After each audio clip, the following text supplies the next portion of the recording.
Take a quick minute. Just introduce yourselves to the people sitting around you.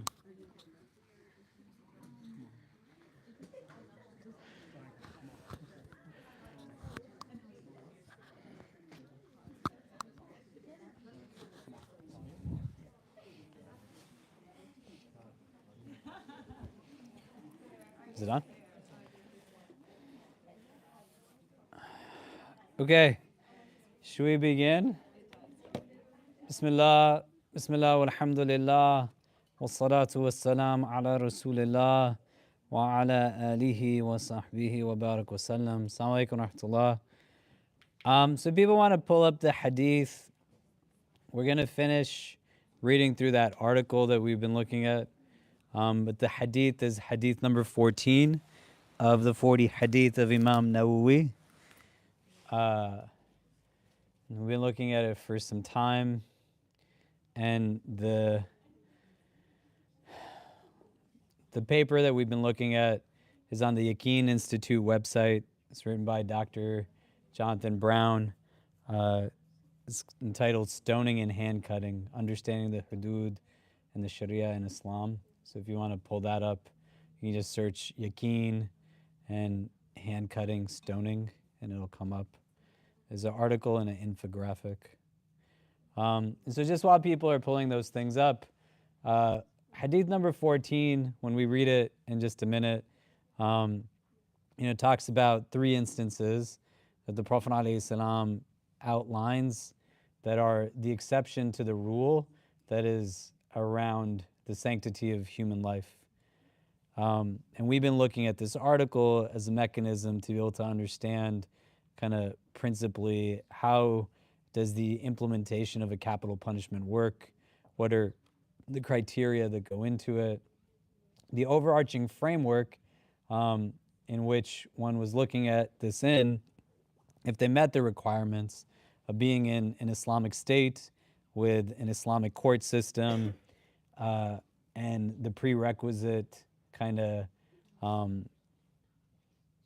variables present of witnesses, etc., was rooted in a hadith where the Prophet ﷺ, like Aisha radiallahu ta'ala anha, narrates the hadith where he tells like his companions and all of us to ward off the hudud, that is better to err in mercy than to err in the side of conviction. Right? And this is what we looked at, Asubki's kind of listing of what it was that he needed as a criteria in the appendix of this article for the implementation of the HUD for theft.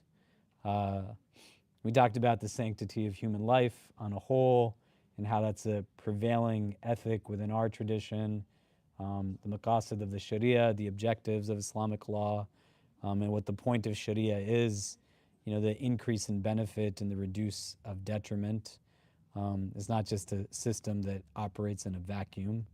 And so we want to kind of close out this article today. If you're joining us in the middle of this, a lot of these are all up online, so you can kind of get caught up. But we want to go through also the exercise of finishing the article in its entirety. So we're able to kind of get through it all together, but also individually. We kind of, not as like an academic tool, which is a technique that teaches you how to read like quicker, but quicker isn't always better, and for us to kind of take actual information, reflect on it, make it concrete in our implementation. I'm sorry, I've been holding my socks for the last 5 minutes, and I hope that's not a distraction to anybody. But we want to get through the article today and then start potentially a discussion on the 3 groupings that the Prophet mentions, or begin that next week and kind of wrap up with that in particular. So can somebody read the hadith, the Arabic, the English of it? It's hadith number 14 from the 40 hadith of Imam Nawawi, if anybody has it up. Either one is fine. Yeah, go ahead.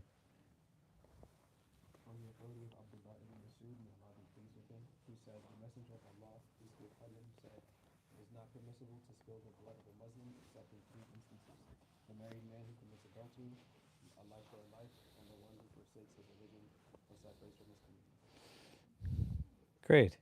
Can somebody read the Arabic?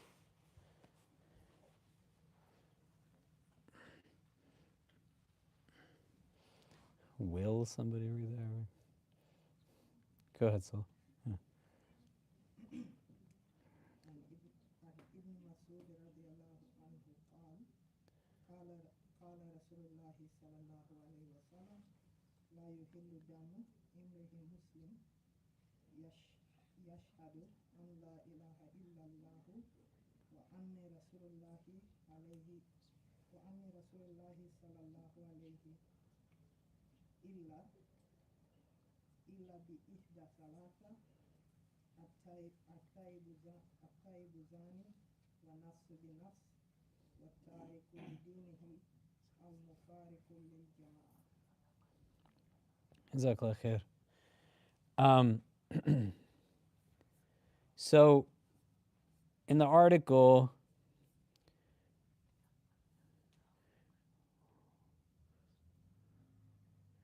we read. Did we read the section that was called Cruel and Unusual Punishment? We did, right? That was the last one we read. So if we want to get to the section that says, how should Muslims understand the hudud today?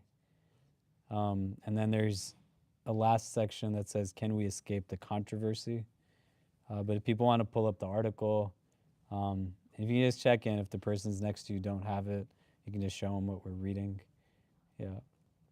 So somebody want to read? How should Muslims understand the hudud today?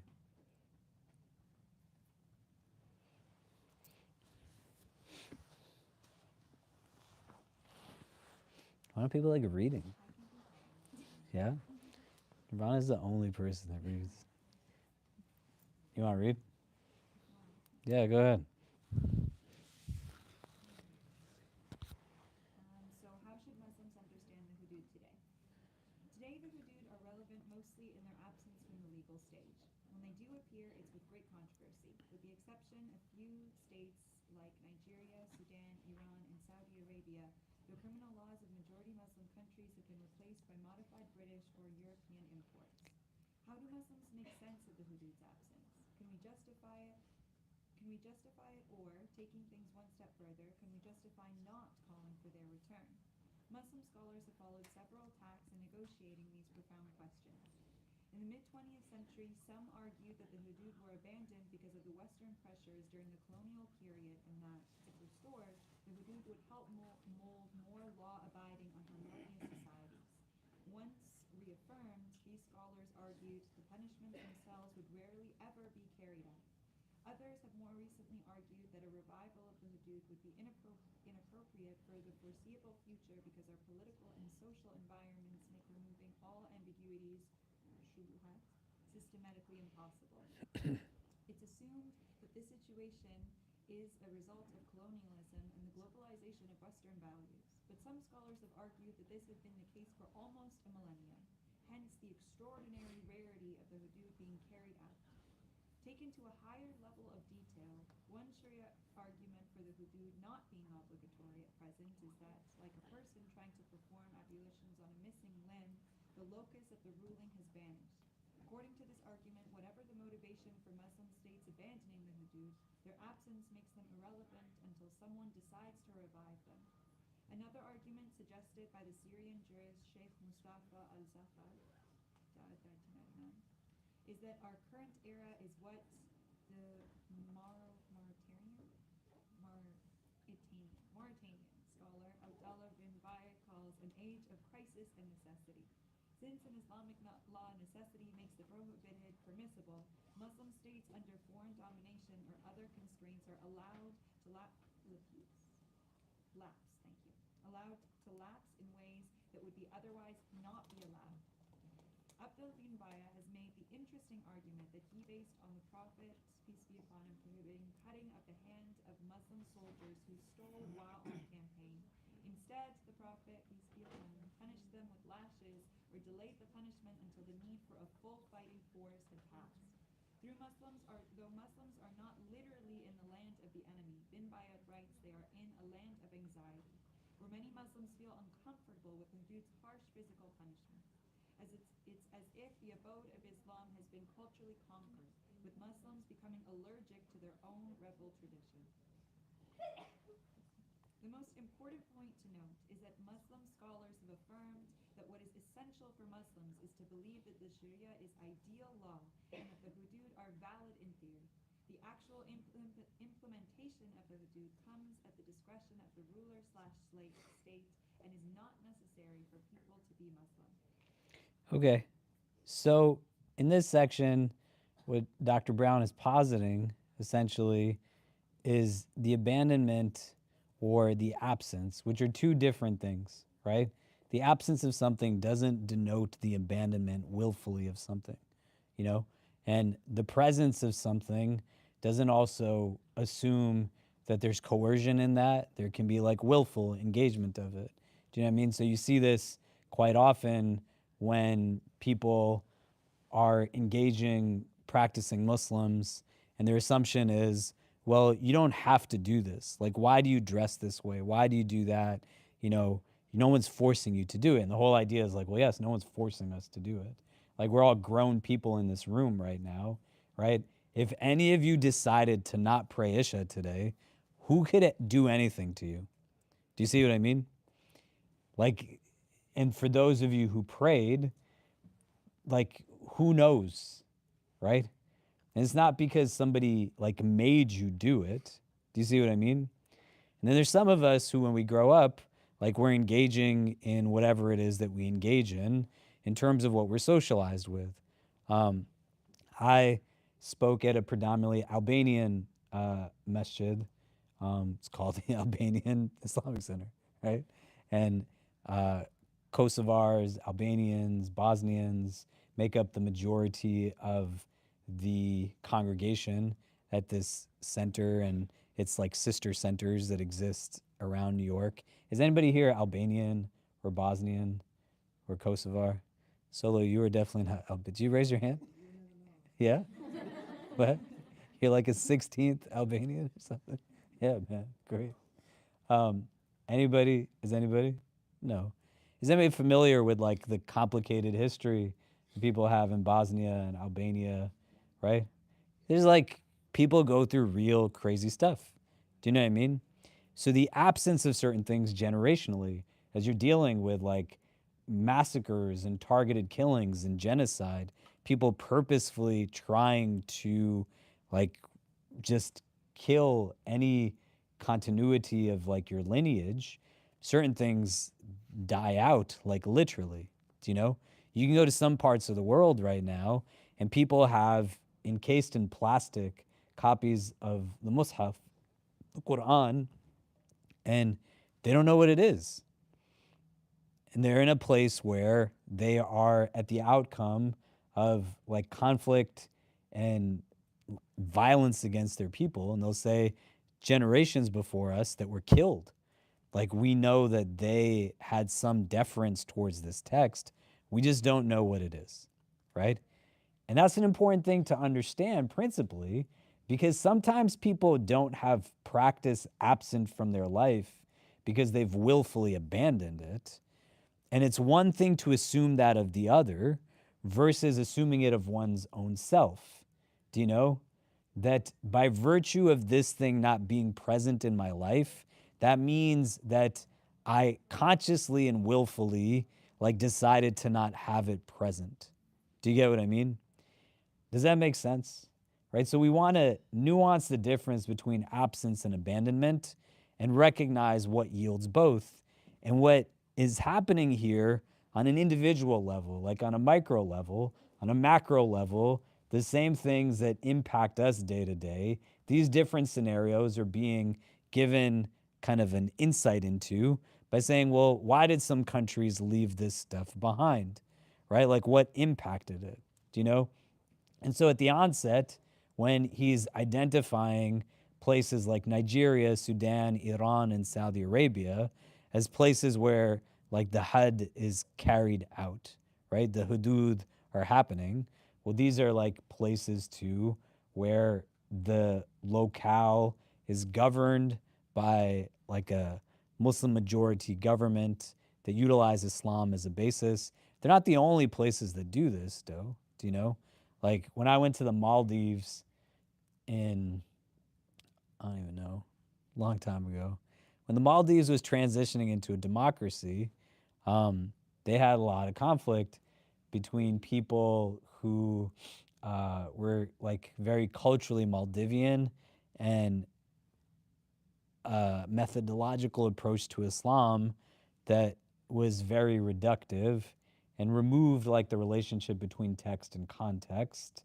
And these guys were butting heads with each other. Have you ever been to the Maldives? Has anybody ever been to the Maldives? No? You should go. You've been to the Maldives? It's a nice place, right? Where did you go in the Maldives? One of the hotel resorts. It's beautiful, right? I didn't go. Yeah. I went to the main city, the capital city, Male, and I could see like people having fun at the resort islands because it's a country that's just an island nation, you know, across the ocean. And you want to visit for two reasons. One, like some of the islands actually get swept under the water and disappear, subhanAllah. And then the main city, I don't know if this is true anymore, but at that time, they had removed the coral reef that surrounded the city island so that boats could come easily in and out. And the island was eroding from the outside. And then in the middle of it, there was a hole that appeared also in the capital city. And it was eroding like inward out also. Do you know what I mean? And so when they were transitioning into a democracy, different people were kind of going in to kind of help with some of the process. Constitutionally, like the Maldivian constitution claims to be run by the Shafi madhab. And to be a citizen of the Maldives, you have to be Muslim. Do you know? But you don't ever hear like about the Maldives the way you hear about like Saudi and Iran and whatever else. But there's other countries in the world that also have a mode of governance that operates under Islam. Does that make sense so far? And what he's saying, the exception to this in Muslim majority countries comes now from seeking validation westward. But the idea isn't that these countries abandoned just the hudud, but they abandoned a lot of Sharia in pursuit of validation westward. Do you know? And all kinds of things being imported that makes it seem as if like the presence of these things is what gives us a sense of movement forward. The point is important to understand because the hadith that we've been looking at, hadith number 14, is a little bit different in its framing from the first 13 hadith that we looked at. And this is a hadith that the same thing you could parallel as a mindset, that people will take the hadith and make you question your religion as a result of it if you don't know fundamentally like what it's actually referring to. Do you see what I mean? And they'll then reduce it in a way that takes advantage of our lack of literacy, which is not a problem, right? Because we've said it before. The bar to entry in Islam is not up here, is down here purposefully. And you can have high devotion and low literacy, right? May Allah make us people of high iman. Like you don't have to know a lot of stuff to have a high level of devotion as such, but people can turn things against you. And when you have connections to faith where systems are purposely made to make you internalize like racism and become self-loathing, you start to kind of cherry pick what kinds of things take place that should have presence. And that's now the difference between absence and abandonment. Do you see? My office is not the place where I pray. But why? And whose validation are you seeking? And on a governmental level, when you start to like walk into places, and I grew up going to Pakistan a lot. I'm sure, unlike me asking about Albanians and Bosnians, if I said there's any Pakistanis in the room, there's probably like some people here who are Pakistani or from the subcontinent on a whole, right? And I grew up going to Pakistan at a very young age, And as I got older, we'd spend like entire summers there. And I can remember the first time like seeing alcohol in Pakistan. I can remember the first time somebody told me like they're going to a nightclub in Pakistan. I can remember the first time somebody told me, hold on, I gotta talk to you later. And I'm like, why? He said, Baywatch is on, and I'm gonna go watch it. And I grew up going to Pakistan, and there was one television channel that was black and white, and my cousin's like neighbor gave us 3 VHS tapes that we watched the whole summer. One was The Jungle Book, the other was The Black Cauldron, like 2 Disney movies. And then they gave us like Wham, George Michael in concert, right? These are the 3 like videos because there was no TV and nothing else to watch. Do you know? And then like satellite dishes came in and all other kind of stuff came in.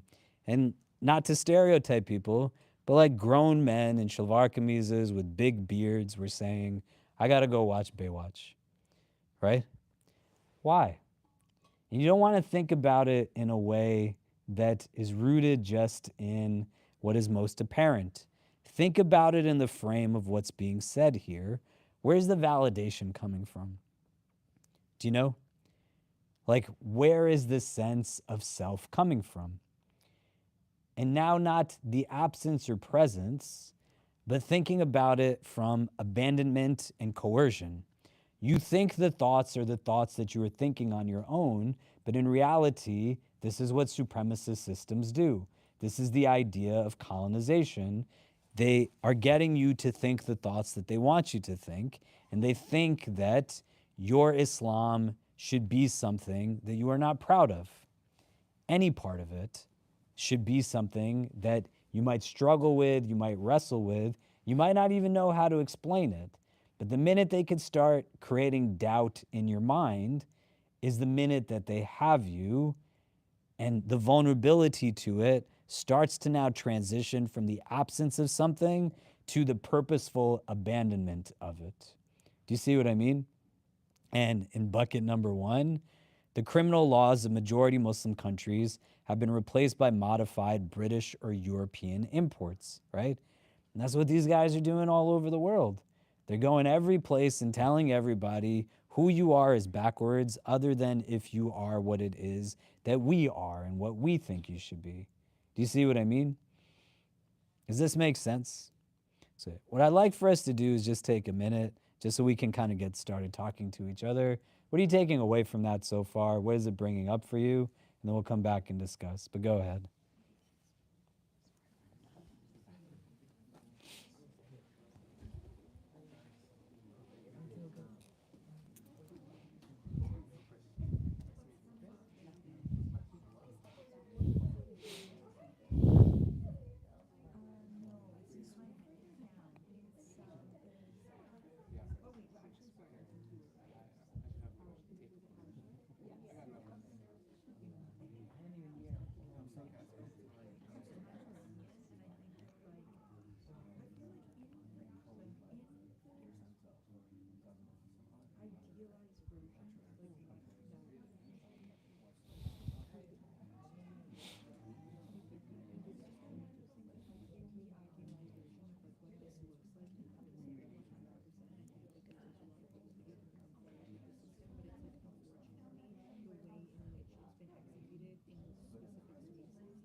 I'm freezing all the time too. You're the one person who's colder than me, so United States is sounds good.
Okay, so what are some of the things that we're discussing? What is coming up for people as we talk about this?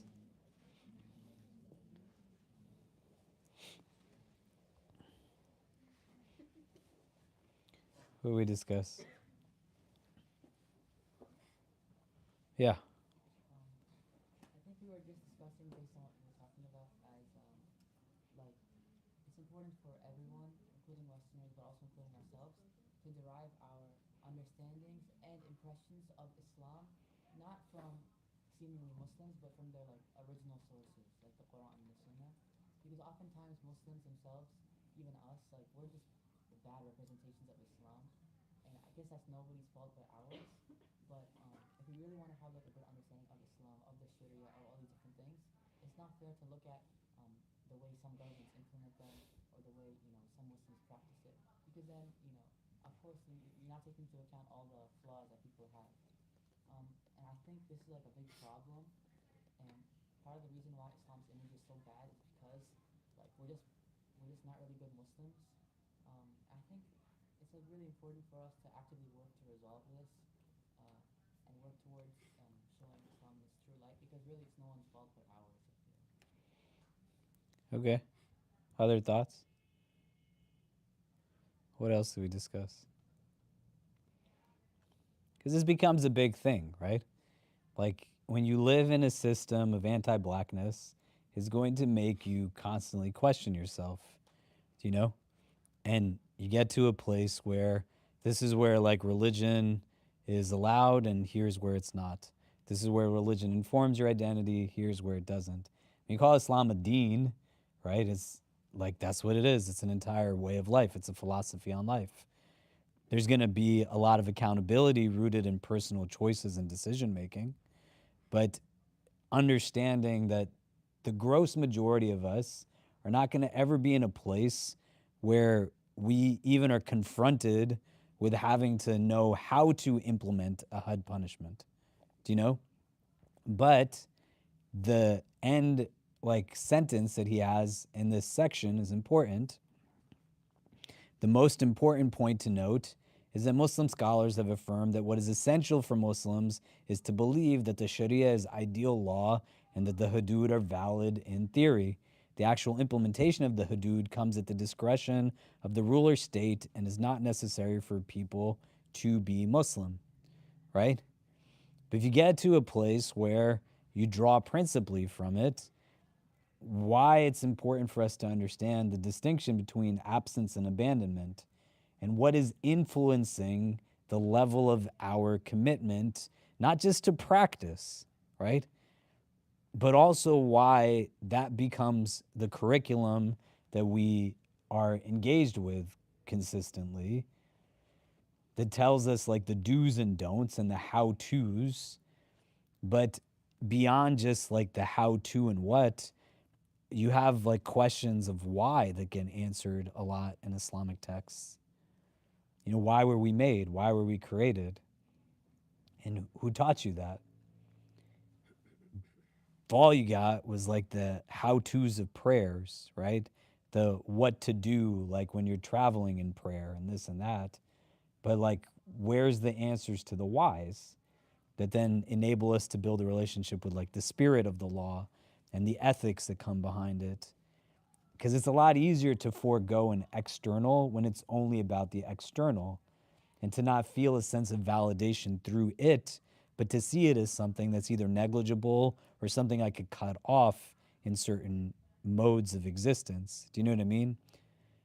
Does this make sense? Right? And people will use a hadith like this by manipulating it in a way to cause like agitation within us, do you know? And create not a healthy sense of doubt, but a crisis in faith.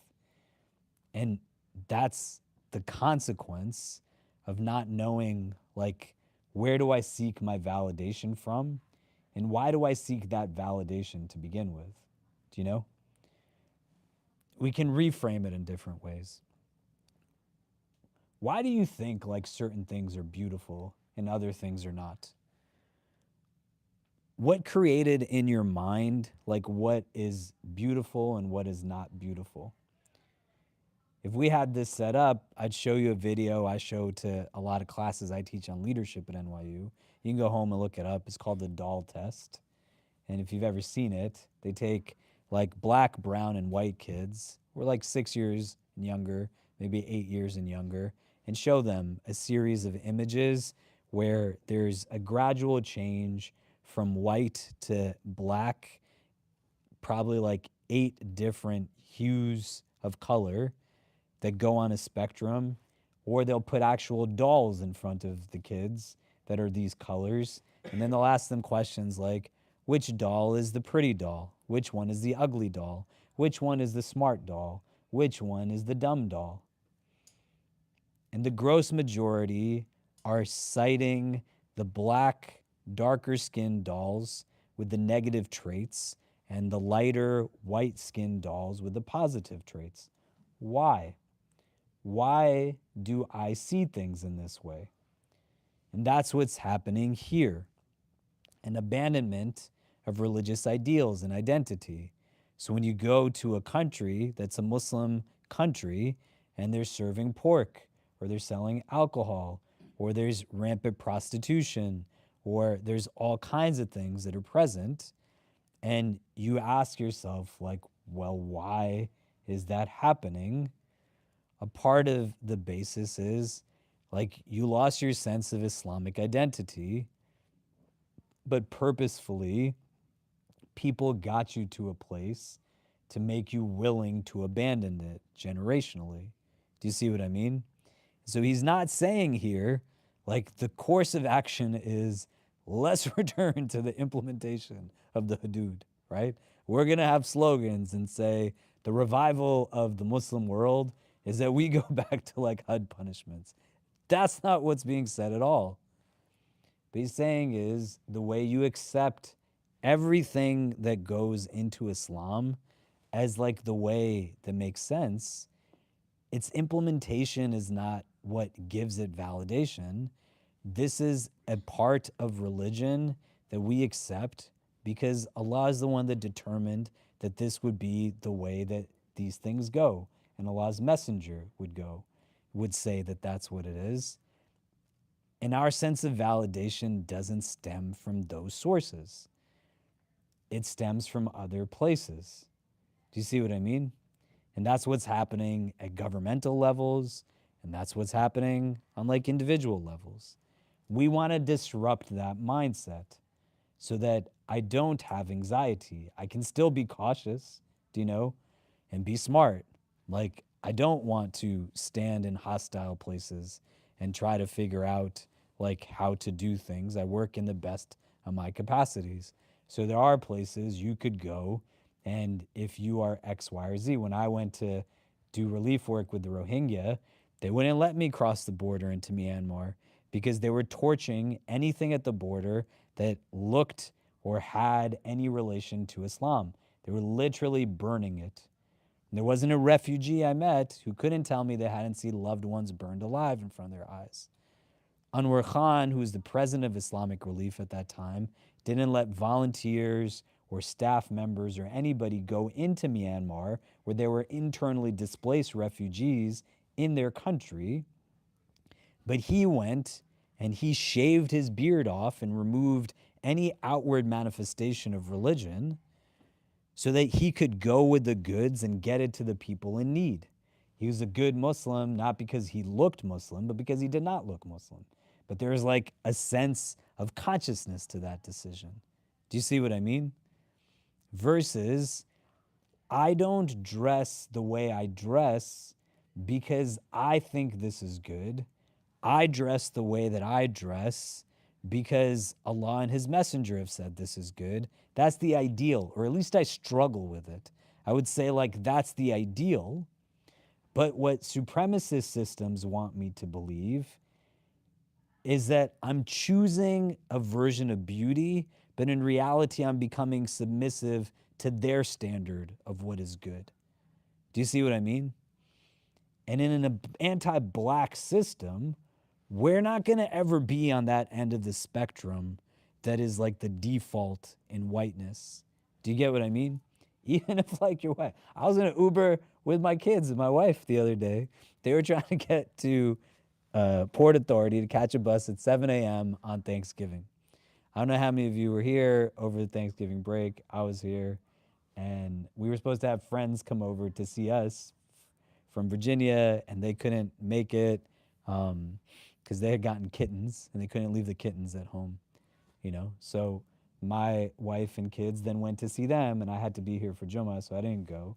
And we were trying to get to Port Authority to catch this bus at 7 o'clock in the morning, and apparently, not known to us, the entire west side from like 3rd Avenue onwards, from like 6 in the morning, shuts down because of the Thanksgiving Day parade.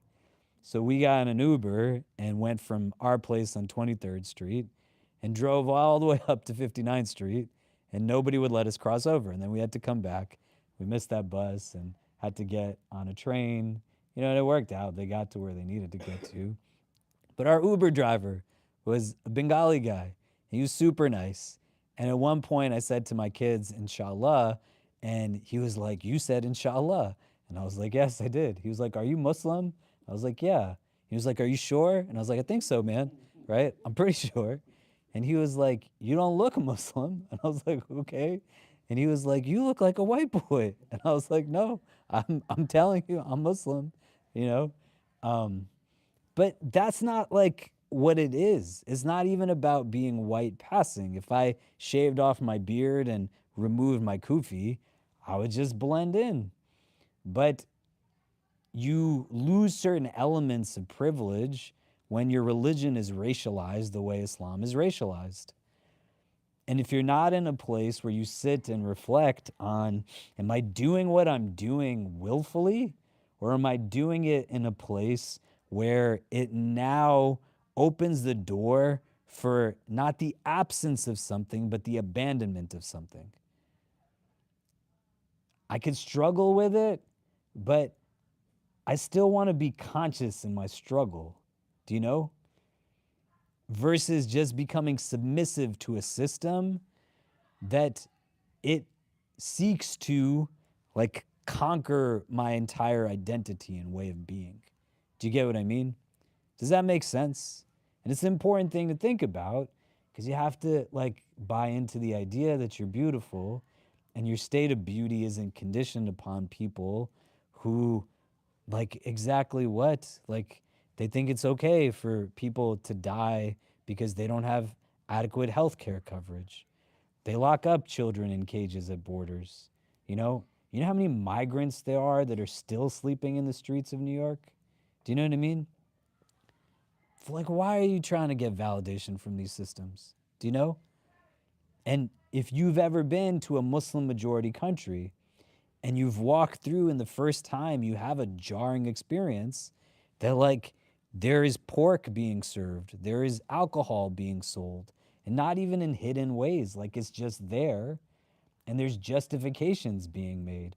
We're doing this so our non-Muslim visitors don't feel sad. Do you know what I mean? When we open this halal dining hall here, it's the only fully halal certified dining hall in the country at a college campus. 1,600 menu items, everything is hand slaughtered. Like, it's pretty good, right?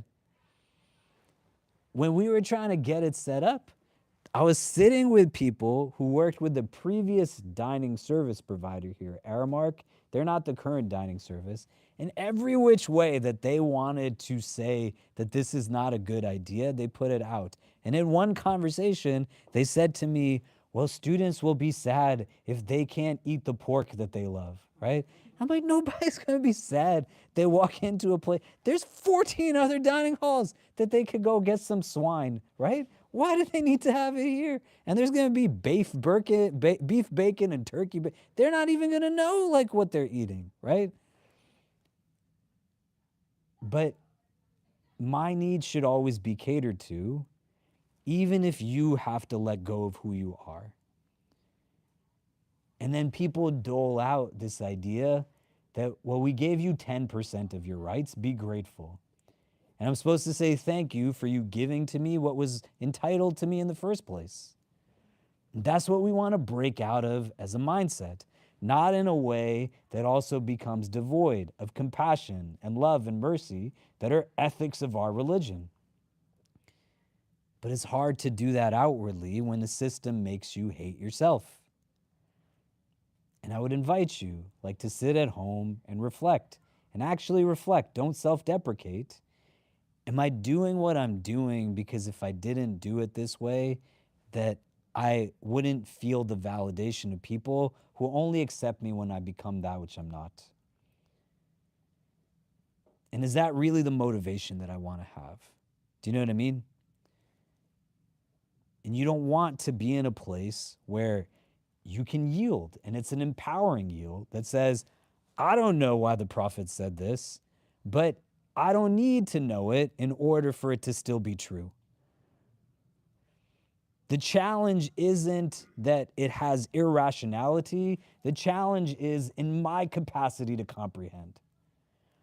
I don't know why God did this or allowed this, but God is God. I am not God, and I'm comfortable with the idea that Allah knows best, and I don't have to know what's best. And you can't hate on yourself because people purposely want to shine a spotlight on you and make you feel as if you represent the billions of Muslims that live in the world right now. No, it's okay for you to just be you and be in a place where you don't add to the anxiety that they're seeking to instill within you by making you feel as if this room is the only place you can be Muslim. When in reality, you go be Muslim out there every day of your life, right? Some of these people, by extension, let go of the hudud because they started to let go of everything else. Do you see what I mean?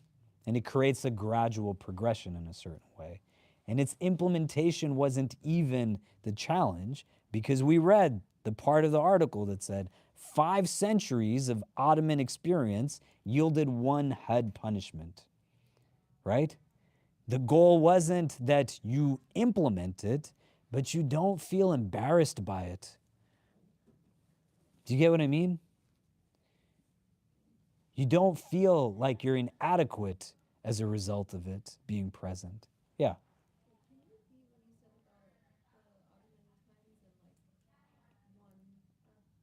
There's a section before this that talks about historical implementations of the hudud, and it talks about just how rarely it's implemented. Like, it's just not put into practice, right? But it's not being disregarded, you know? But like these days, it's more like we feel bad about what our religion calls us to do.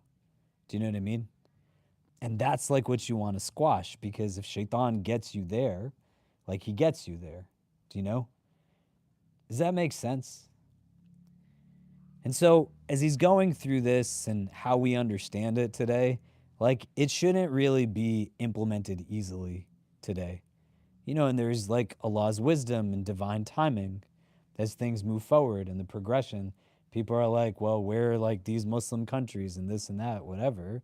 Like the kind of regression in literacy and the overt desire to implement in unhealthy ways, if there were more established Islamic governance modes, you could likely see a gross implementation of this in a prism of inequity, right? We don't want to see those things happen. Do you know? But drawing from this in relation to this hadith, you don't ever have to feel like you have to apologize for your religion. And it'll be a lot easier when you can yield to the idea, I don't know everything, and I don't have to understand all of it, but I can go back to the idea that I still know and both believe in as well as believe Allah and His Messenger. And then I like spend some time acquiring the information, distilling it, understanding it, acknowledging that there's also like just terrible implementation of religion in a lot of parts of the world that are not meant to be also neglected, but to recognize that they're not necessarily operating within the prism of religion. When I went to the Maldives to kind of work with people there 2 times, one of the times they took me to a prison, and I was like, where are we going today? And they're like, well, you remember we told you there was these 12 guys that tried to blow up the Capitol building? And I said, yeah. And they're like, we're going to go meet them today. And I was like, why? Why are we doing that? And they're like, you know, just so you can go and talk to them. And I was like, I didn't want to talk to them. And I sat down with this man who like was wearing religious garb. Do you know? He had on a thobe the way like I wear a thobe sometimes. He had on a turban the way I wear a turban sometimes. And he was reading the same Quran that I read. But his reading of it validated like what is the opposite of what this hadith? No sense of sanctity of life. Do you know? That's a problem. But the same systems that seek to make us feel embarrassed by our religion are the ones that will put an incident like that on steroids and say this is the norm and this is what your religion is. And not highlight like the thousands of people who sacrificed their lives standing in hospitals fighting COVID. They're not going to highlight people who are first responders and go to whatever extent to assist people in their time of need. You don't want to just read the stories that are built by media engines that want you to hate yourself. You want to read what it is that gives you an enriched understanding of what the legacy of our tradition actually is, rooted in the sending of the best of creation, who was sent to be a rahmah to the words, right? But as much as you have hadith that say, إِنَّمَا بُعِثْتُ لِيُتَمِّمَ مَكَارِمَ الْأَخْلَاقِ, that I was sent to perfect ethical conduct, the Prophet also says that I was sent to be a mu'allim, like to be a teacher. And how does all of this thing like start to go? Ours is a knowledge-based civilization. And what our hadith tells us is that the way that we will start to see regression is that like we stop actually knowing things. Knowledge gets snatched away by like the death of people of knowing, right? And why is that relevant? Well, like somebody could know something, but if they have nobody who wants to learn it from them, then it's going to stop, right? When I sit with people in my office who wrestle with the death of their loved ones, I'm like, they still exist.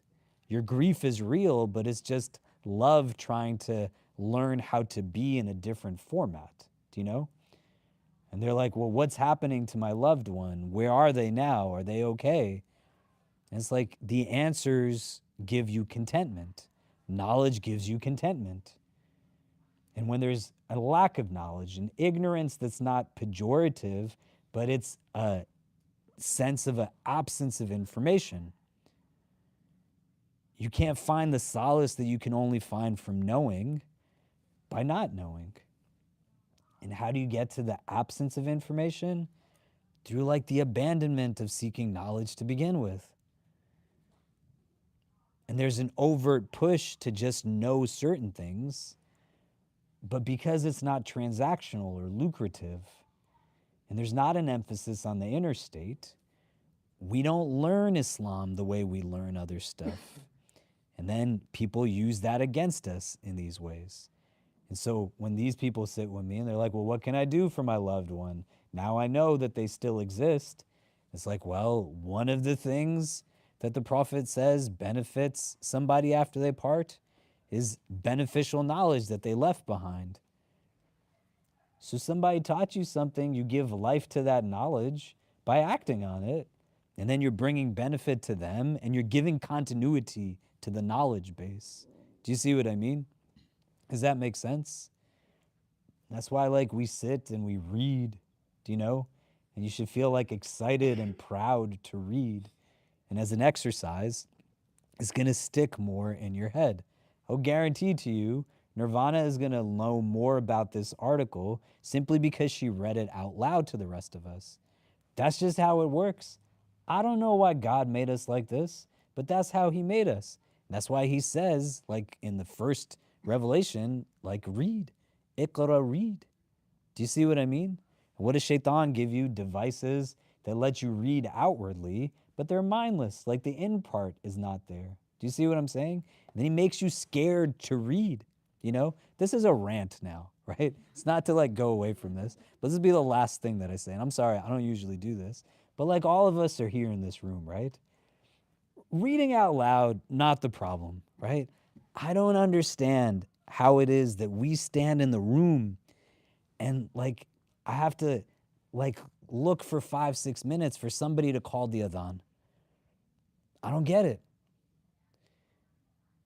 But that insecurity that you have in getting up and calling the adhan, that's like exactly what we're talking about. Somebody somewhere made you embarrassed of your religion or made you feel that the only time you can exert it is if you do it with perfection. That doesn't always come from outward structures, but a lot of it does. Some of it comes from like harsh, judgmental people. As much as you have like the haram police that are constantly in your face, why do you do this? Why do you do that? Like there's no manifestation of it at the other end of it. People who are like looking for ways to tell you you're doing a good job. But what I'm saying is like, you got to push down that anxiety. It's coming from the nafs and shaitan and systems that make you feel embarrassed about your religion. And if you feel like my pronunciation isn't right, or I've never done it before, you got to do it once before you do it twice. And you spend the 10, 20 minutes that you just listen to the adhan on YouTube. Like it's accessible more than anything. And it's a relevant conversation for men and women. And understanding like where does the anxiety come from and how do I nip it in the bud so that I feel empowered through my faith? Do you get what I mean? Does that make sense? Okay, end rant. So let's read the last section. Can we escape the controversy? Ivana, you want to keep reading? Go ahead. When we escape the controversy. Today, few issues are brought up more in the media to question the civility of Islam than the hudud. Few issues are more often invoked to allude consciously or unconsciously to clash of civilizations between the benighted past of Islam and the enlightened present of the West. When the Sultan of Brunei announced in 2014 that his country would phase in Sharia criminal law, hudud included, there was an intentional outcry at this return to the Dark Ages. Few issues are as political as the hudud. The hudud are, in fact, the perfect storm of controversy and grievance. To the 20th century West, with its phobia of physical punishment, prison-centered approach to criminal justice, and increased social permissiveness in matters sexual, the hudud are arbitrary embodied. In the Muslim world, reeling from colonialism and the globalization of Western norms, the hudud have re-emerged for many as icons of a commitment to Islamic authenticity. To many Islamist movements around the world, the notion of re-establishing the hudud became both the symbol and substance of a longed-for restoration of an authentic past and an independent future. To be fair, holding the hudud up as the symbol of a true, godly order is not some modern fabrication. The Mamluk Sultan al-Wudi was not unusual in hoping to be associated with stoning an adulterer. A quick glance through any chronicle of medieval Islamic civilization will yield mention of rulers or dynasties praised for upholding the limits of God.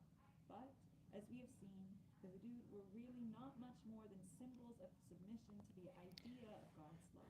Okay, let's take a pause.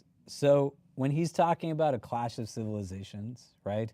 If you engage in, like, as an undergrad or a master's student in reading like things on Middle Eastern history or Islamic history, or like in various, disciplines, a foundational article that people read is written by a man named Samuel Huntington, where he writes on the clash of civilizations. Has anybody read like Huntington's Clash of Civilizations?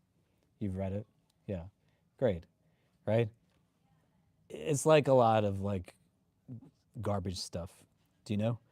And in understanding it though, like what he's positing is religion, culture is going to be the catalyst for conflict.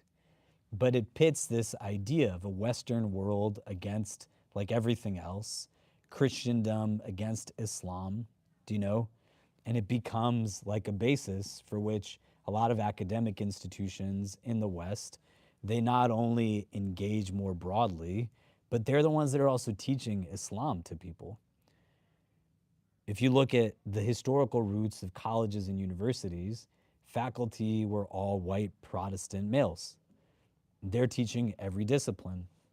It's only up until like recent times, the last however many decades, that you start seeing diversity in faculties in like academic departments across the board, and the gross majority of them are still like white men. Do you know? And they're teaching minorities about their religion and their identity. But this Huntingtonian idea of a clash of civilizations, he's saying like the hudud get evoked by those who promote this idea by saying, look at how Islam is incompatible with the rest of us. And when you understand how power exists, do you know? Like what are buckets that create and help to maintain power? Do you see what I mean? One of those buckets is going to be like the flow of information, the influence on like what is taught and what is read and all of this kind of stuff. Do you know? The same way you could go to school in this country, they don't really teach you about slavery. They don't really teach you about like what happens between indigenous populations and pilgrims, right? They're just telling you what they tell you, right? There's a book you can read that's called The Killing of History, right? And essentially its thesis is that like history is told by the victor. They're going to tell you like history based off of their account. So you could be in the United States, Benedict Arnold is a traitor. You go to the UK, Benedict Arnold is a hero, right? People are going to be teaching through their like prism of narrative. And when you're in power, you get to decide how other people's stories get taught also. Do you see what I mean? And then there's no counter narrative that says, and now the Muslim guy gets to speak about what Islam is, right? I used to do a lot more media. I don't know how many of you are as old as I am, most of you are not. But if you were here like 10, 15 years ago, I was on CNN all the time. I was interviewed by all kinds of people all the time. I've been on the cover of Newsweek magazine, Stephen Colbert, Katie Couric, all of this stuff. And I got to a place where I taped an hour-long episode of something for CNN that was just on like breaking down all of this stuff. And people behind the camera were literally in tears by the end of it. And then one of the guys, because it was recorded, not live, he said, I really hope this makes it to television.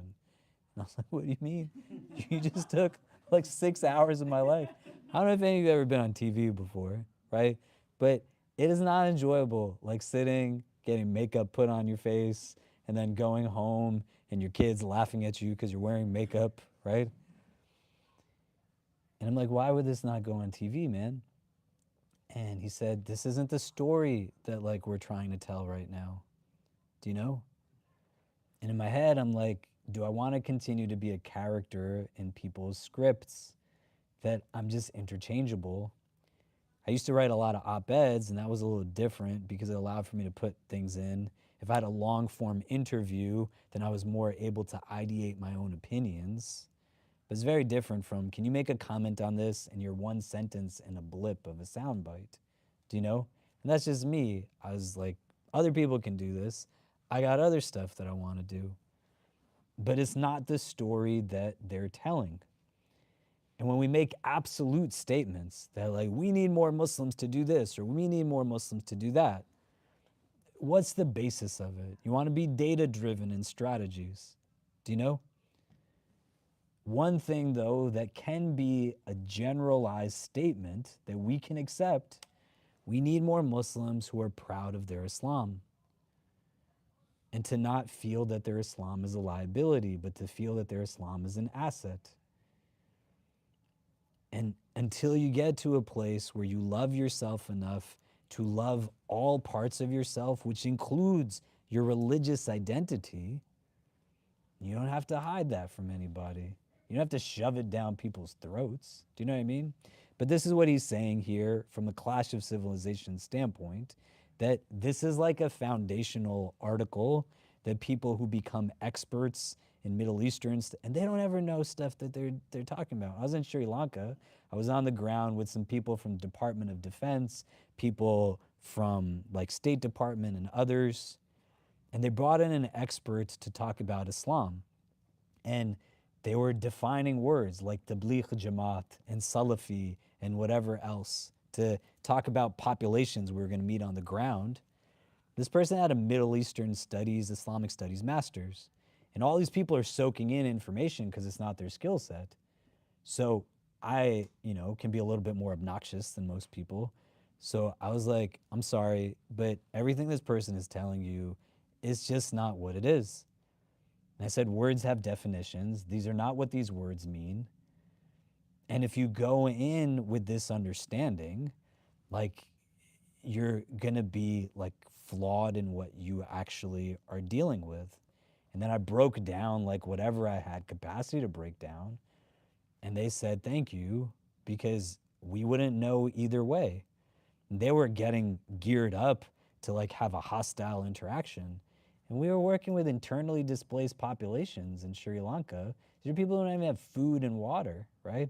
And they're like getting definitions thrown at them that have words like radicalization and Wahhabi this and that. And I'm like, these are just simple people, man. And that's not even what these words mean. Yeah.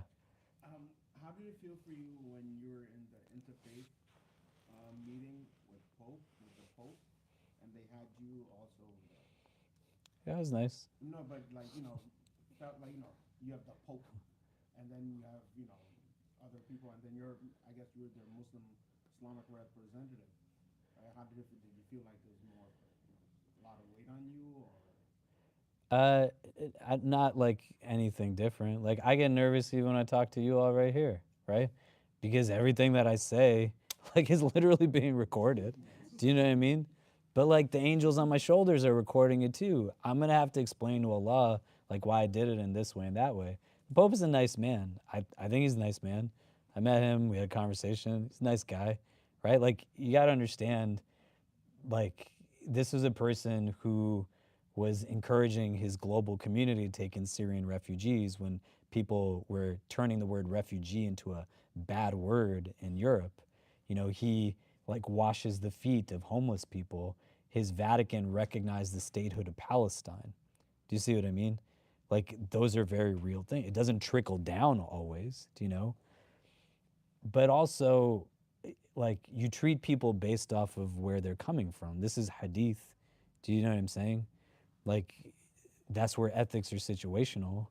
But it wasn't like, oh my God, like this is the best moment of my life, right? Because he's still a creation of Allah. And I don't think like I made it. And you got to think about it, right? I was told in the hour after that event, my name was searched 40 million times on Google in an hour.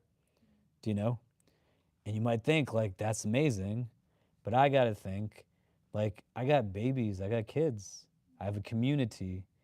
You know, my actions are not just about me kind of moving in certain directions. The things I do and I don't do will impact a lot of other people. I'm not the only person that has my last name. My entire family has my last name. Do you understand? But I don't feel that my Islam is better because I was sitting next to somebody else. Islam is good because Islam is good. Do you know? And you gotta like believe that inwardly. Does that make sense? And that to me is like the crux of what we want to take away from looking at a hadith like this and understanding all of this stuff. It says, well, what's its relevancy to me? Like, I learn more about my religion and then I don't feel embarrassed by it, is one step. And I feel proud because of it, like a healthy pride. Do you know? Like, not something that I wish like I have to hide or like I become embarrassed by the practice of others, like people that are around me. I have to like explain why certain people's behaviors are this way or that way. Where's the love in that? Do you know what I'm saying? You know, we're all like on a journey, we're together, but it's still individual. Do you see what I mean? The Prophet doesn't have hadith where he's like, oh, let me like explain to you like this and that about why this person like slips up in these ways. Do you know? He's not like, Abdullah, you're embarrassing me because you drink alcohol. But he tells the people who are speaking poorly of Abdullah, don't say such things. He loves Allah and his messenger. Do you see what I mean? It's hard to do that when you're embarrassed by your religion, right? There's so many consequences to being embarrassed by who you are. Do you see what I mean? You don't have to be like holier than thou. It's a different form of insecurity that yields arrogances, right? It's still not confidence. Do you see what I mean? We want to be like in the balanced mode. Do you see what I'm saying? The embarrassment and arrogance, the insecurity and foolish pride, like confidence is like the middle mode in that realm. Does that make sense? Okay, let's finish reading this and then we'll be done with it finally. Yeah, go ahead. It's hard to know if those countries that do enforce hudud punishment today represent a continuation of pre-modern Islamic legal practice or not. The hudud are probably carried out in Saudi Arabia at a higher rate than they were historically in Muslim societies. But they are still very rare. Between 1981 and 1992, there were 4 executions by stoning in Saudi Arabia and 45 amputations for theft. In a one-year sample, 1982 to 83, out of 4,925 convictions for theft, only 2 hands were cut off. The rest of the guilty were punished by ta'zir. In the same period, out of 659 convictions for hudud-level sexual crimes, no one was stoned. Many death sentences are the result of political punishment, not the hudud. Okay, so think about this, right? would you believe that those are the statistics coming out of Saudi Arabia? Like, no. Do you know? If we were honest, like most of us would probably be like, in Saudi Arabia, out of 659 convictions for hudud level sexual crimes, no one was stoned, right? But the prevailing narrative that we have is rooted in like knee jerk stereotype reactions that are coming from what exactly? Do you see what I mean? And the subtlety of the inroad that Shaitan has to get us to adopt unhealthy attitudes towards our religion, like comes from a variety of ways. And you want to like have knowledge be a basis that creates like more of a sense of clarity. Do you see? Go ahead. It's hard to know if these countries that do enforce hudud punishments today. Did I just read them? Yeah. Okay. You're in the middle of that paragraph. Thank you. I was ready to read it again, guys. Anyone want to hear it again? No. In Nigeria's northern states, all of which have adopted Sharia-based legal codes, a few amputations for theft have taken place. There have been at least 2 sentences to death for adultery, but in all cases so far, ambiguities were found to release the guilty party. Like American conservatives calling for a return to some imagined utopia of the 1950s, the authentic past that modern Muslim states claim to revive with the hudud is mostly an imagined one. It is envisioned to fend off the loss of identity and autonomy that so many have felt in the modern age. So it is no surprise that countries today where the hudud are actively enforced either define themselves by their resistance to the Western imperial order, Iran, by claims to embody Islamic authenticity, Saudi Arabia, or lie on sharp cultural, religious, and political fault lines between Western cultural and military imposition on the one hand and strong traditions of indigenous identity on the other, Nigeria, Pakistan, and Afghanistan. So today, it is almost impossible to discuss the hudud apart from consuming political tensions and conflicts over identity and autonomy. In 2005, the Swiss Muslim scholar and intellectual Tariq Hamadan called for a moratorium on corporal punishment, stoning, and the death penalty in the Muslim world. He was subsequently savaged by both Western critics of Islam who saw his call as too little, and by some more controversial Muslim ulama who saw it as transgressing the commands of God. Could we imagine some alternative reality in which a complex cosmopolitan Muslim state passed through the wrenching process of industrialization, centralization, and urbanization while preserving a Sharia legal regime intact? The Ottoman Empire actually offers something fairly close to that. It passes through significant industrialization and urbanization. Though by the mid-1800s the Ottomans were certainly feeling the political and cultural pressure of European power, they escaped the worst of Western colonialism until World War I. The Ottoman Penal Code of 1858 is a fascinating artifact of modernizing, unquestionably Sharia legitimate criminal law. The code was produced as a part of the Ottoman state reform of its entire administration in light of new technologies and new challenges.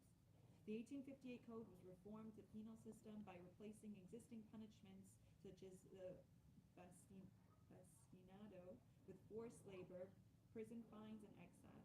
It also retained the death penalty for some crimes. The code drew almost all of this content nearly verbatim from the French Penal Code of 1832. And yet the code's Islamic legitimacy was not in question. It begins in the name of God, the most gracious, the most merciful, and was approved by the Ottomans' religious establishment, which remained deeply conservative until the end of the empire. The 1858 Code was never mentioned hudud, but this was not because it eliminated them.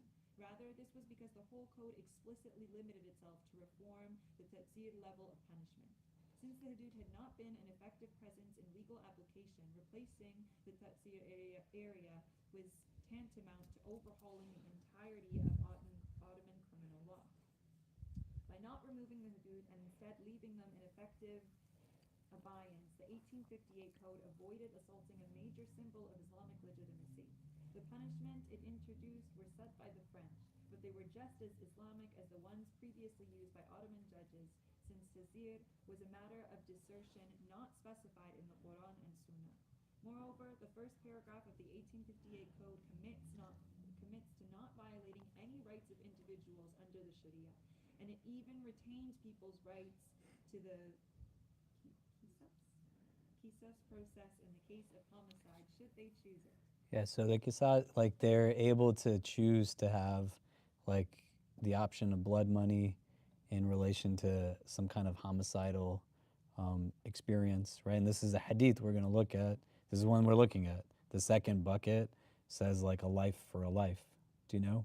But here, they're utilizing discretionary punishments in lieu of the implementation of the hudud, but they're not saying like the hudud was a bad idea. Do you see the difference? Right? And the overhaul comes through like the enactment rendering what consequently exactly, right? Like it's not just implemented in a vacuum, but there's going to be deliberation on how is this introducing benefit as well as reducing detriment within the society at large. And so they are not abandoning anything that's authentic to our tradition. They've always had the option of discretionary punishment in some of these instances. Do you see? But they're thinking about it. Do you get what I mean? It's not like commitment at the other level that doesn't really bear an indication of what like the point of all of this is. It's just this is the way we do it and that's the only way for it to be done. But there's elements of continuity and change within our legal tradition. Yeah, go ahead. Let's imagine the Ottoman Empire had not been on the losing side in World War I and that it had continued on to the present day, maintaining its 1858 Penal Code, which survived until 1923 anyway, with slight modifications. Would we hear the same controversies we do over executions in Saudi Arabia or reviving the hudud in Brunei? Thank you. Probably not as much, because the hudud would have continued as a symbol with no noticeable role in law. Yet there would, no doubt, still be some protests, as Amnesty International object over Brunei's announcement the Sharia is problematic because it assigns harsh punishments for acts that should not even be considered crimes.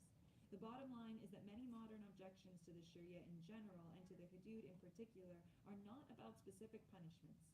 They are about many Muslims' instance that acts like fornication should be condemned as criminal in the first place. Perhaps they are even about the instance that such acts should be deemed morally reprehensible at all.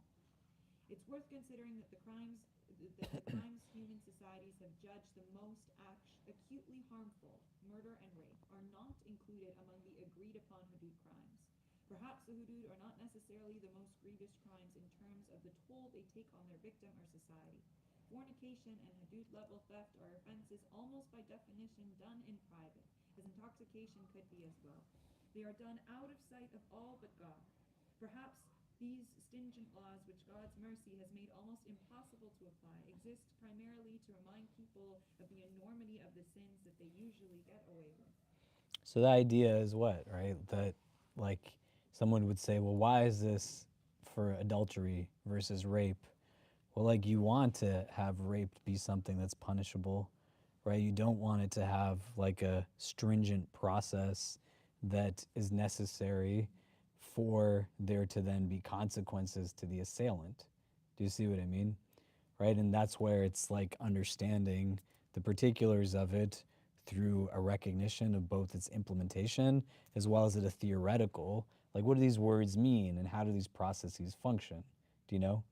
What we want to do is in the coming week, like look at the three instances that the hadith mentions in particular, like the idea of somebody engaging in infidelity when they have agreed to a trust, a covenant of marriage, taking a life, you know, like we can just understand that's not like a like somebody kills somebody, do you know?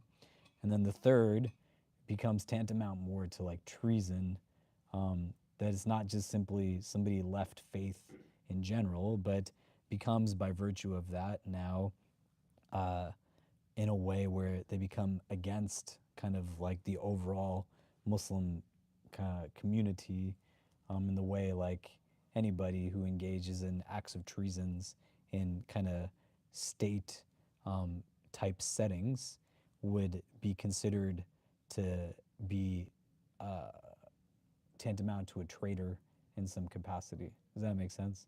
We'll look at these three in a little bit. We'll look at these three for a little bit starting next week, and then we'll wrap up this hadith, and then move into the hadith that's after it. So what I'd like for us to do is just take a couple of minutes and kind of talk out with the person next to us. What are we like taking away from this conversation?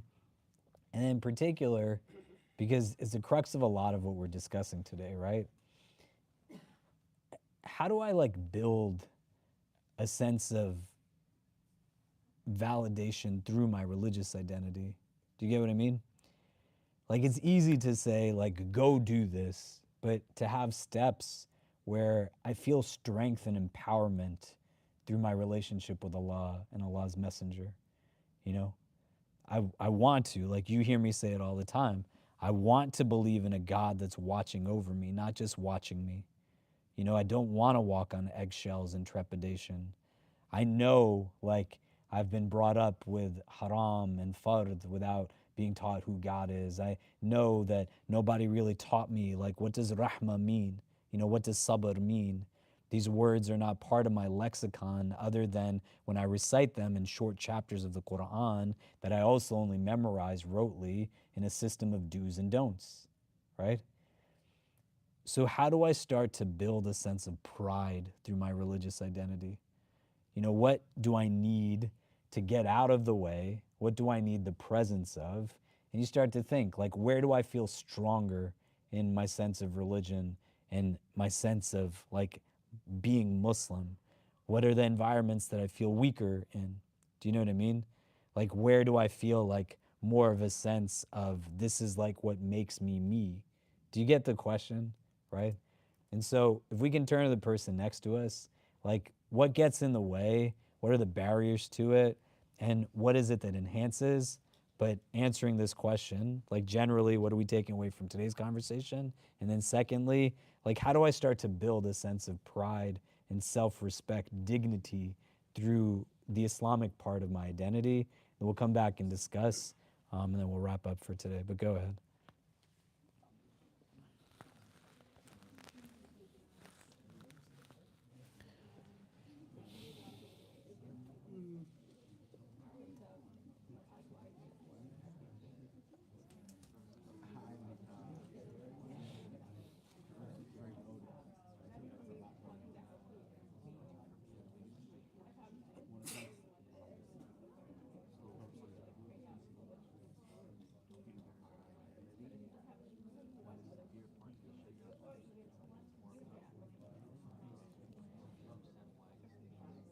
I'm not one, me personally, I'm not one to narcissistic myself.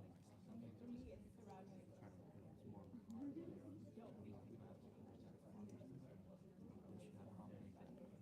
It's like sometimes I feel like unless I know them as a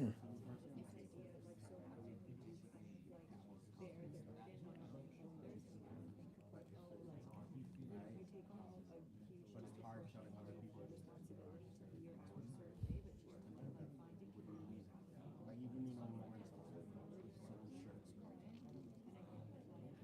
could be easy to touch other people. Some people might take offense. What do you think? Right? And then it's like it's kind of like you know. Then I have that guilty conscience. Maybe he doesn't know.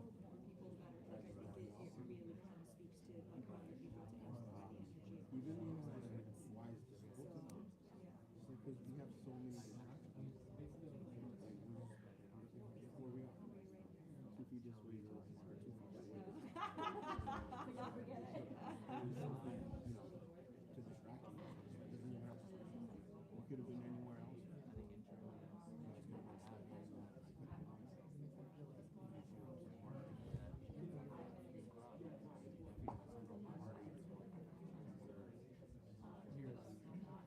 Yeah, in New York, just like, you know.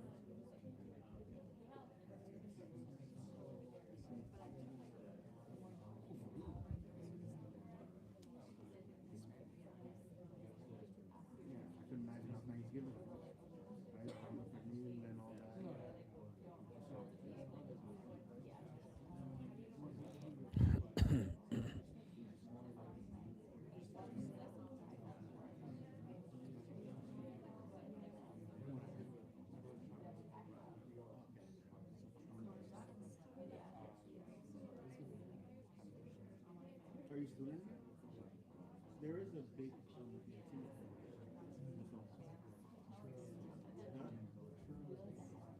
yeah, yeah, yeah. This is it. This is right.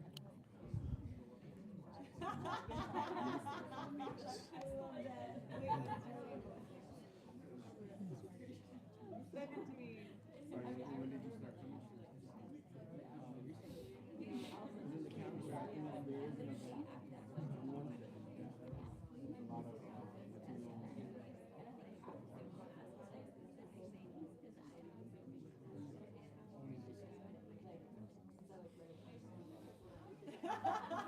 Am I right? I checked this real quick. It's a lot at once, right? But if you take it like one day, right? What's like I feel like it's more beautiful when people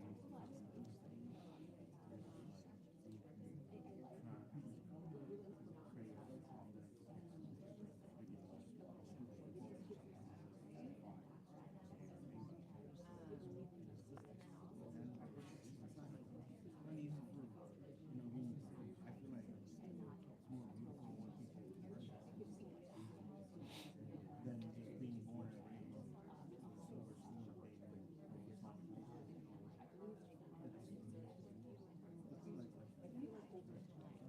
raised with a silver spoon baby. I thought he was born. Yeah, yeah. So and he read it better than me. He was more better than I was. And he learned it at a later age. I remember when I was young, I got even involved. What's your name?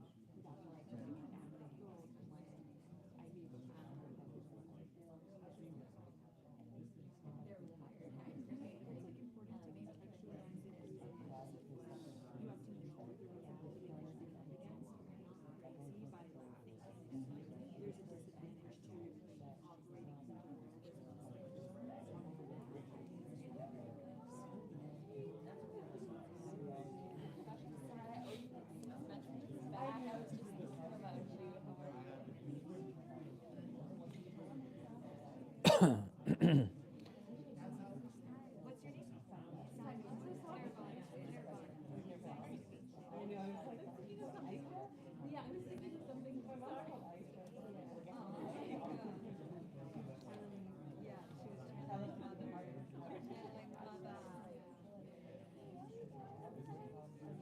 Okay, so what are some of the things that are coming up? Maybe we could hear from a few people.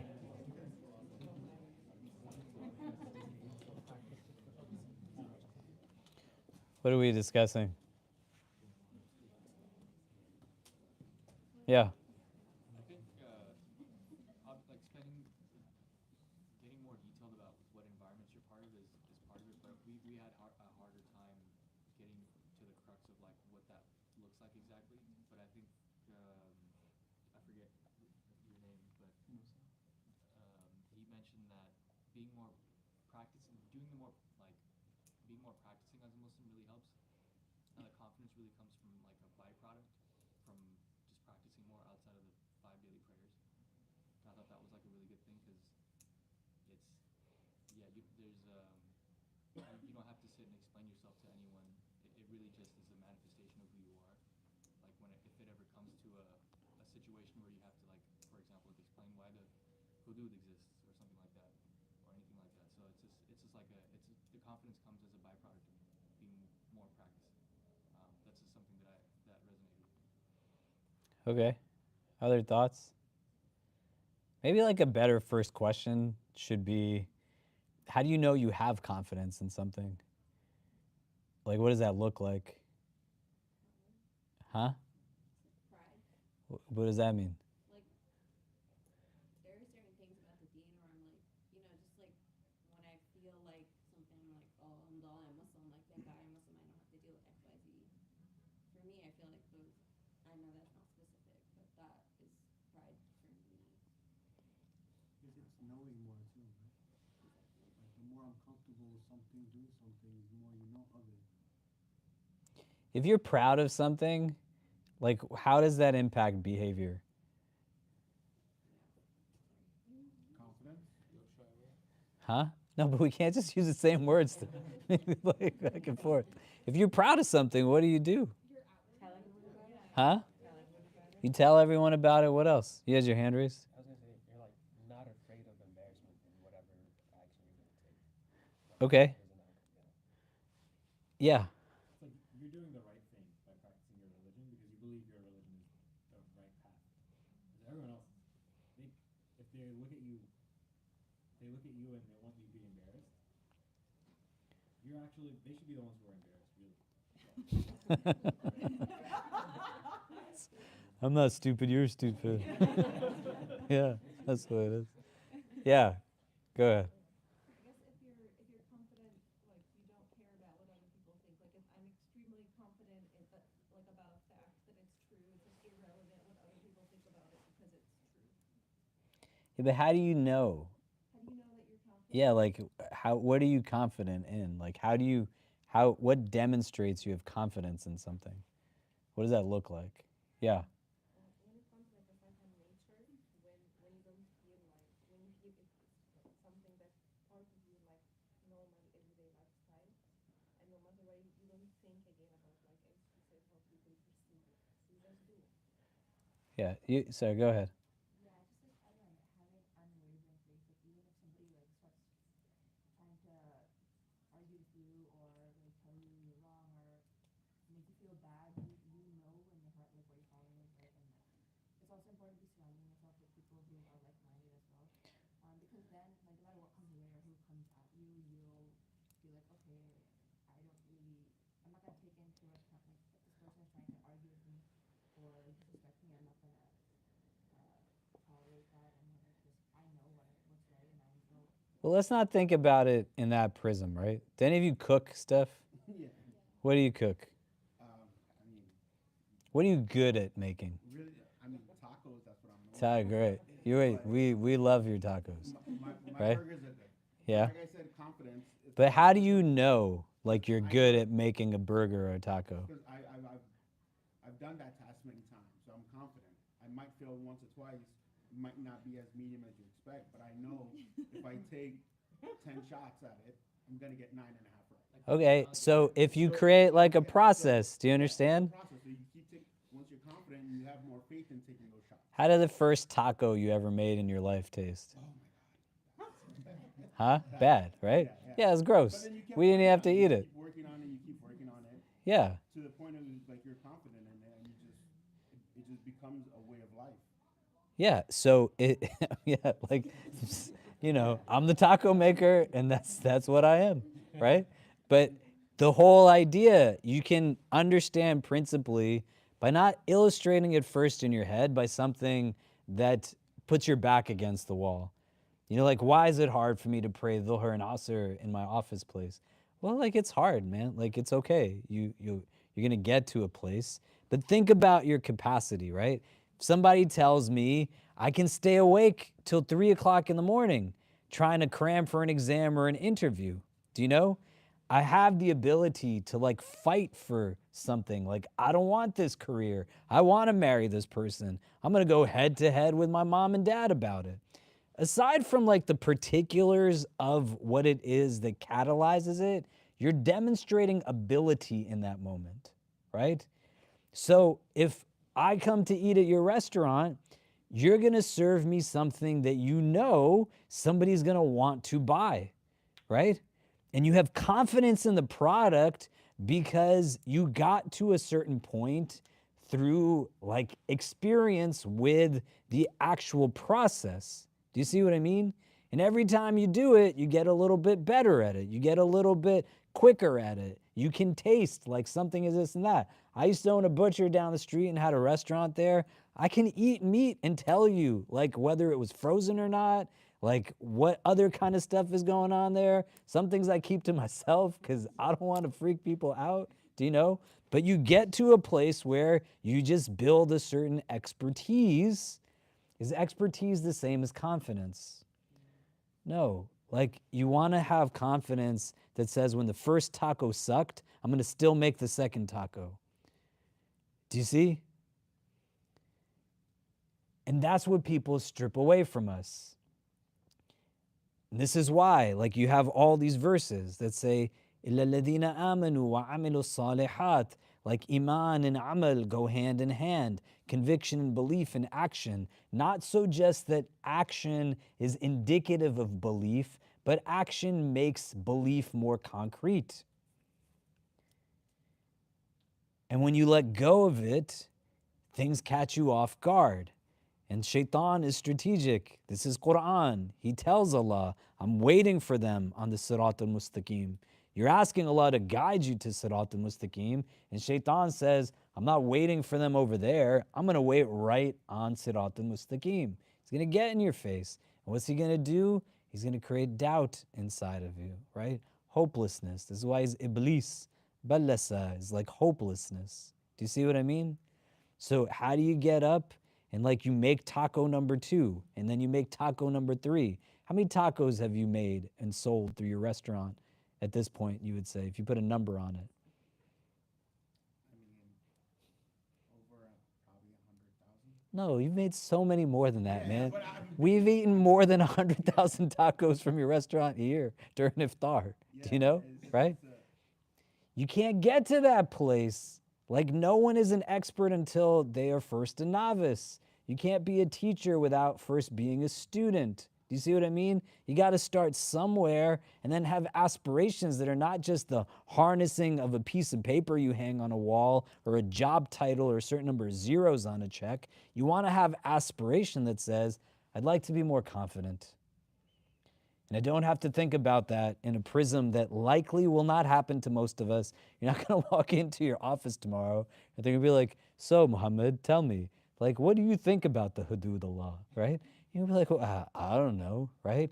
But you can still increase in a sense of how all of you is connected to the rest of you, and that the building principally of an understanding that you can build confidence through something as simple as like, this is the dish I make for everybody.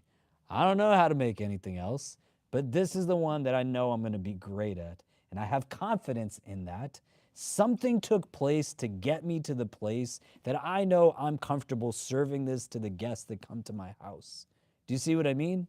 That same process you want to apply to the development of like values and virtues, iman, ihsan, Islam, like this sense of identity. And you have to, as a first step in a diverse audience like this, you have to want it, man.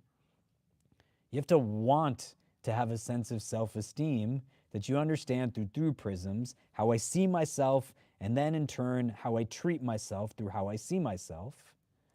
That's not rooted in arrogance, it's rooted in confidence, a confidence that lets me appreciate my God-given talents and skills, my strengths, and use them in the way Allah intended for me to use them, as well as embrace my non-strengths. I don't have to pursue perfection.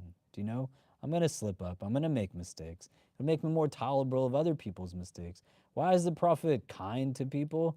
Because he's kind to himself too. It doesn't mean that he doesn't have doubt, right?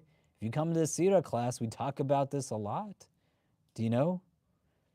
But he's also surrounded by people who help him remember who he is.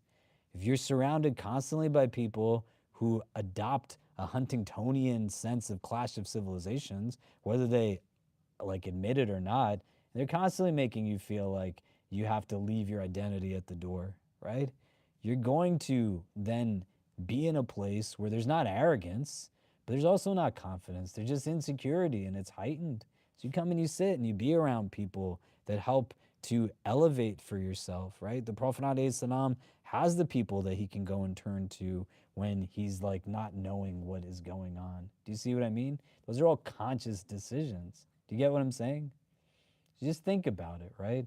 The building up of confidence, you know there's certain things that you have that in. And it's not just like a haughty-taughty pride, like I'm going to walk around as if I'm the king of the world. There's things that you do at your work that you have confidence in and things you don't have confidence in. A task that somebody could tell you today, you'd be like, I could get that done in 5 minutes. Do you know what I mean? Because you have confidence in your ability to do it. Where did that come from? Do you know? Go and reflect on that. Like, what are the things I do day to day that I have confidence in? And then you draw from that a process that says, how do I apply this to my spirituality and my religion, to my theology, my faith? Do you see what I mean? And then a second frame, if you have people around you that you have responsibility for, how do I build that in a healthy way within them? Do you know? I don't want my kid to be in a place where they perfect a posture in prayer as an end result. I want them to be in a place where I'm not just getting the world ready for them, I'm getting them ready really for the world. Do you know what I mean? My daughter goes to public school. People say all kinds of stuff to her because she walks around with Palestinian stuff on and her friends like do what they do, you know?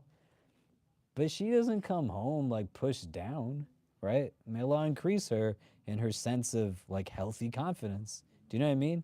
It's not easy, but she's not in a place where she's letting them get the best of her.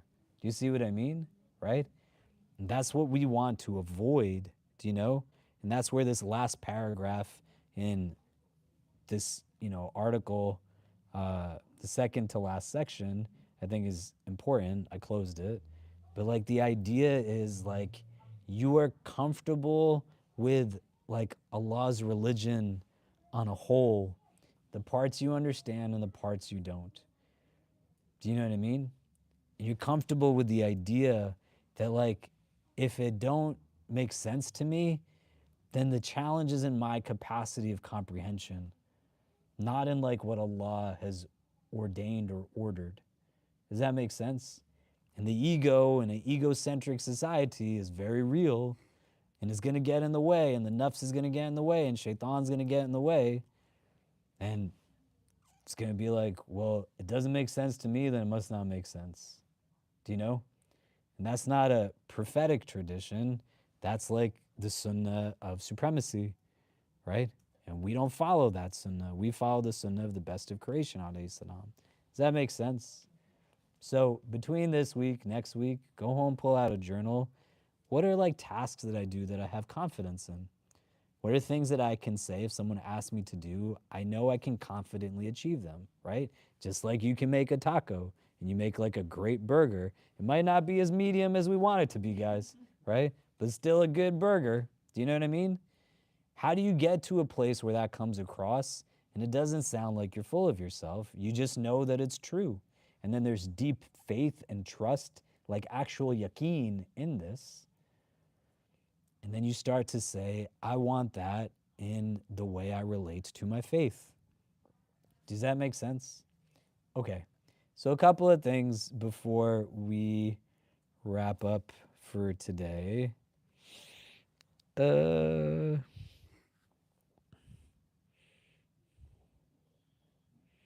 think there's some stuff happening this week. Let me pull this up. So we have all of the halakas that we normally will have. On Wednesday, our Latino Muslim group is having a Quran and churros event in room 475. Is that true? We are, right? Yeah, great. So room 475 is at the end of the hall. That's going to be at 6 o'clock. In addition to like Dr. Marwa's halakha will happen here. Mine will happen at 7. Dr. Murmur's halakha is happening tomorrow. And then our student halakha is happening tomorrow at 7 here. We have some other student events that are taking place. If you're a junior or senior, on Thursday, there's a junior and senior class event at the Winter Village. And Sheikh Fayaz is going to be doing a halakha here on Surah Yasin at 6:30. And then on Saturday at 4 o'clock in the prayer room, Aulad al-Nil, which is the organization that did the film screening last week, they're doing another event at 4 p.m. in the prayer room here on Sudan. And I think the convert brunch we were going to have on the 8th is pushed back to the 14th. So if anyone was planning on coming to that on the 8th, that's going to be on the 14th and not the 8th. Am I leaving anything out? No? Is there something tomorrow? Dr. Murmur's halakha is tomorrow at 6. There's a student event at 5. And then at 7 on Tuesday nights, we do like a student-only halakha and dinner. Yeah. Great. Okay, so why don't we take a pause here? Next week we'll like look at the 3 categories mentioned in the hadith, and then we'll finish that hadith, and then we'll start with hadith number 15 from the following. That'll be the last. Oh, yeah, and so between this week and next week, the people can like think out if when the building is closed, if you want to do like something on Zoom, or if we're gonna wait till mid-January to resume, because then some of us will be gone for Umrah for the first, from January 2nd to the 11th. But just think that out if like Zoom makes sense to do or not. Or like if those of you who are going to be around, alternatively can create like some space for people to gather, and we could think about where that could be, so that, you know, we still have people kind of convening and coming together someplace. Does that make sense? Yeah. Okay. All right. So we'll see everyone next week, inshallah. Assalamu alaikum.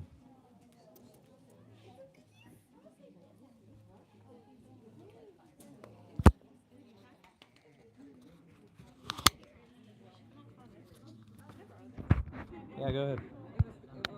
You can have